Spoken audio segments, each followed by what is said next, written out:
Oke, bismillahirrahmanirrahim. Assalamualaikum warahmatullahi wabarakatuh. Perkenalkan, nama saya Muhammad Gunawan dengan membuat proposal dan membuat proposal di mata kuliah Islam aplikatif.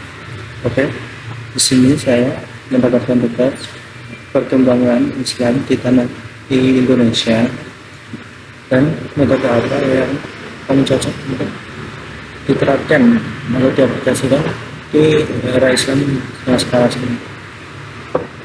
Disclaimer, saya menggunakan rujukan buku dari Rahmat Abdullah Asia PT yang buku Wali Jalan. Lalu saya juga menggunakan berbagai sumber jurnal. Yang pertama dari Jurnal Pendidikan Sejarah dan Sejarah FKIP Universitas Jambi yang dibuat atau diciptakan oleh Siti Tiara Mulia, Hendra sama Muhammad Besar. Lalu ada juga Jurnal Dakwah dan Pengembangan Sosial Kemanusiaan oleh Fauziah Nasution, IAIN Padang Sidimpuan, IAIN Padang Sidimpuan, Indonesia. Lalu saya juga menggunakan jurnal dari Perkembangan Islam di Indonesia pasca kemerdekaan oleh Betty Yanuri, Kota SPGM HUM. Lalu juga ada Perkembangan Islam Indonesia dari M. Yakub, IAIN Sumatera Utara. Terhadap orang-orang yang telah saya sebutkan tadi, saya ucapkan terima kasih karena sudah memberikan saya ilmu dengan cara saya membaca jurnal tersebut, dan kepada anak-anak kuliah Asia PT, saya mengucapkan terima kasih sekali karena video ini sangat bermanfaat sekali untuk saya sebagai landasan fundamental. Fundamental itu landasan ya, landasan saya dalam membuat video ini. Oke. Sebelum kita berlanjut, metode apa yang paling fokus untuk diterapkan di Indonesia di era modern sekarang ini, kita harus mengetahui alasan yang mendasar dari Islam sendiri yang tersebar di Indonesia.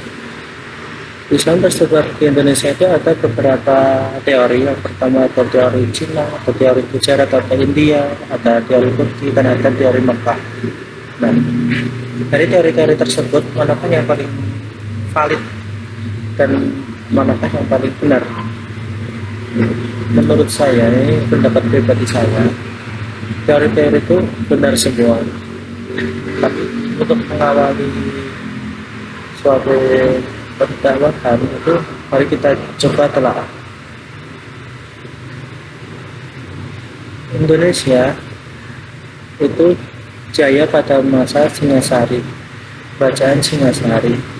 Nah, itu pada abad ke-7. Pada abad ke-7, teori Mekah juga muncul. Berarti Mekah itu mendapat informasi bahwa Indonesia sedang maju itu dari pedagang-pedagang Arab yang datang ke Indonesia itu pada abad ke-7.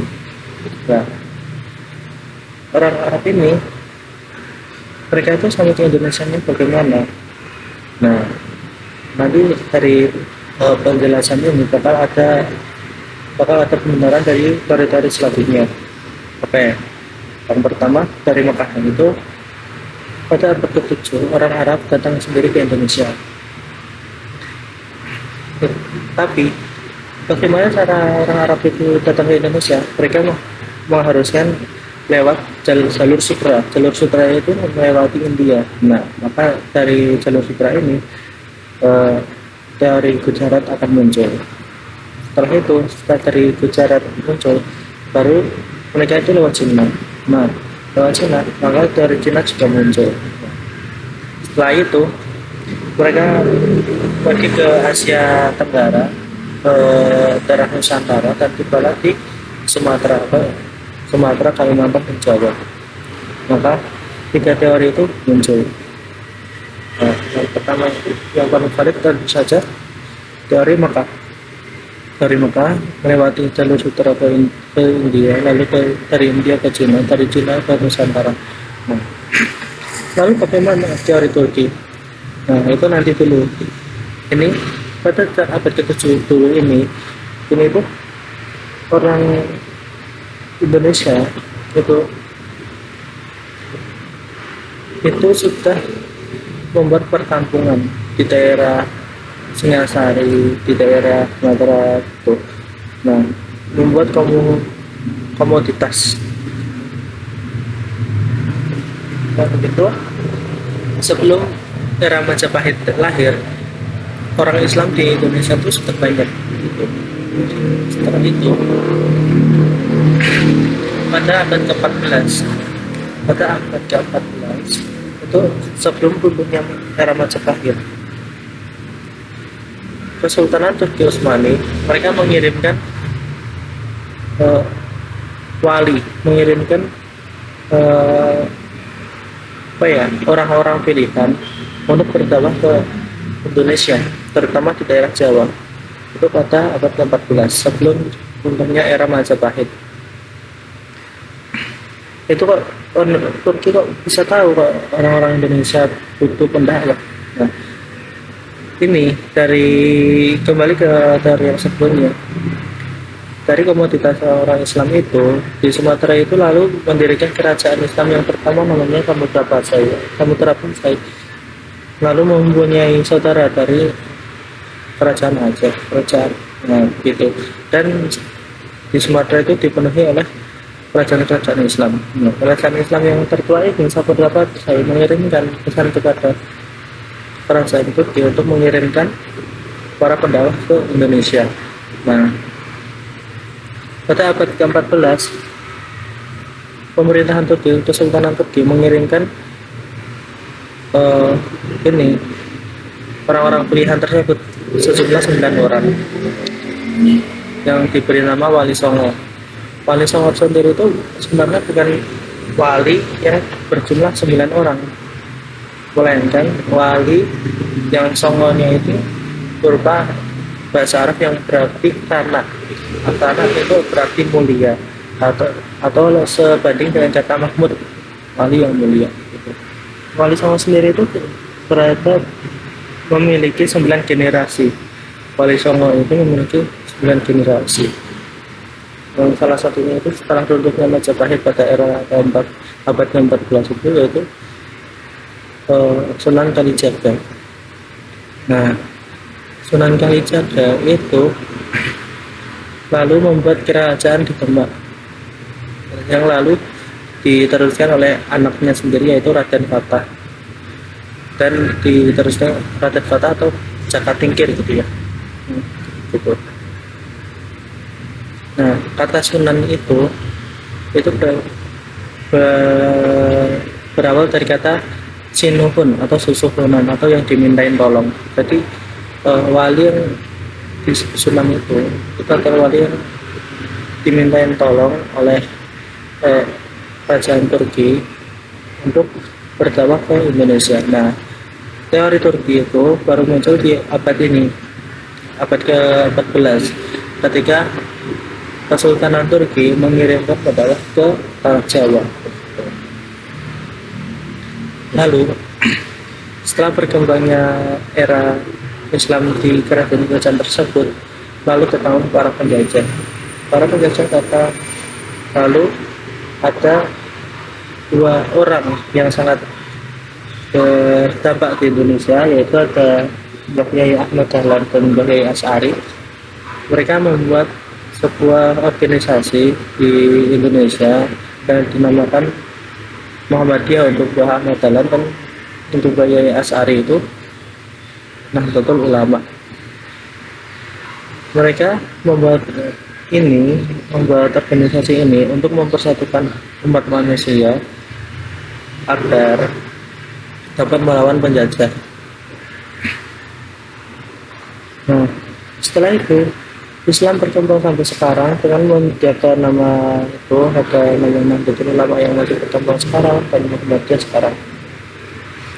Begitu pula orang-orang Indonesia tidak melupakan jasa-jasa para pendahulu orang Indonesia, yaitu ada Sunan dari Wali Songo.